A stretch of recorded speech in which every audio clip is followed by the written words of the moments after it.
cerita tentang betapa benana wa benahum itu ada lakoh yang luar biasa. Jadi zaman Syekh Mahfud Atur Musi ngarang kitab itu diantara yang ngasih takrid, ngasih komentar ini Amit, ini Sayyid Abdullah bin Sodaqah bin Sayyid Zaini Dahlan.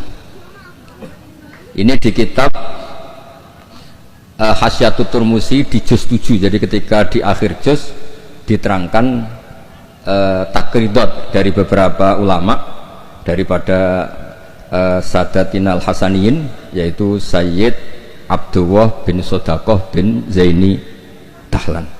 Di antara pujian beliau, karena beliau baca betul kitab Hasyatul Turmusi, inna hadza lahu ta'lif alladzi yaftakhiru bihil amilun. Terus beliau menulis limithli hadza falyamalil amilun fajazallahu mu'allifaha al-jaza al-hasan bi fadlihi wa judi wa matta'al muslimina bi baqaihi wa judi. Jadi ini menunjukkan ketika beliau menulis itu masih sugeng.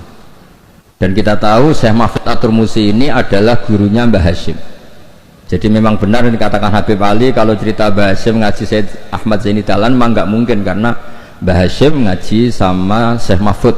Syekh Mahfud baru ngaji sama Sayyid Abi Bakar Syato. Sayyid Abi Bakar Syato baru ngaji sama Sayyid Ahmad Zaini Dahlan. Memang secara tokoh itu nggak mungkin. Tapi ada beberapa catatan, memang kalau Syekhona Khalil, Mbah Soleh Darat dan keluarga besar Kudus Ndamaran itu memang domenangi Sayyid Ahmad Zaini Dahlan, karena tokohnya memang di atas Mbah Hasyim Asy'ari.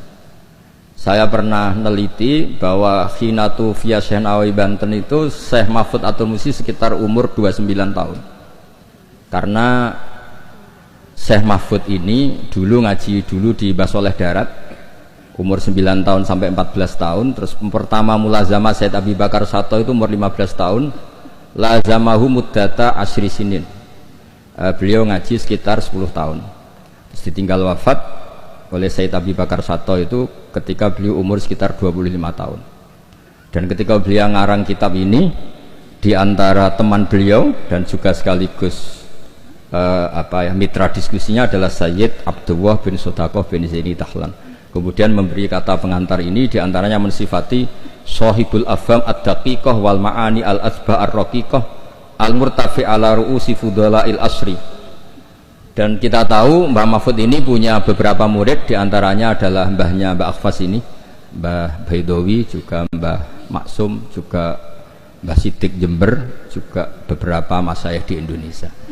Ini yang agak serius tentang manaqib, supaya kita tahu bahwa inna hadzal ilma dinun fangduru amman ta'khuduna dinakum. Nah, yang penting dari sanad itu adalah profesionalitas. Sebab itu kula cenderung cerita nu paling seneng cerita wali, kira di kepenak. Jadi dulu itu terkenal cerita ini, yang paling terkenal di Jawa Timur. Ada santri itu gobloknya ndak ketulungan. Jadi khidmah kiai tok, kiai ini ngopi, digekno kopi. Menonak kiai ini rokok, ya digolekno asbak, pokoknya khidmah terus. Suatu saat dia itu mati, ya mati betul. Ketika ditanya sama Mungkar Nakir marbuka, malaikatnya ditertawain. Malaikat kamu itu gimana?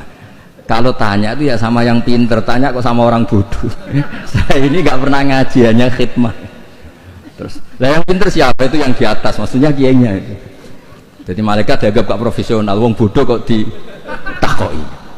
Ini bisa dipakai, bisa dipraktekkan. Nanti kalau malaikatnya baik ya di ACC, kalau tidak ditabui. Jadi malaikat itu juga harus dimengertikan, di mana-mana tanya itu sama orang pinter, jangan tanya orang bodoh. Akhirnya terus karena kiainya ini kasyaf, Pak Kiai, kata santri Anda ini, santri jenengan ini disuruh tanya orang pinter, yang pinter jenengan yang jawab. Ya aku sing jawab itu sepanjang terus dijawab marbuka Allah gini-gini. Terus singkat cerita terus kiainya agak-agak marah, cung goblok mulai mondok nganti mati. Nah, ini cerita ini buyang tapi penting, karena kalau kita nanti masuk surga itu ngandalkan syafaat Rasulullah Shallallahu Alaihi Wasallam. Kalau amal kita tidak cukup, amal pidato disangoni, itu serawan masalah. Tahlil nangis sebenarnya di depan umum, neng omah ya pati so nangis.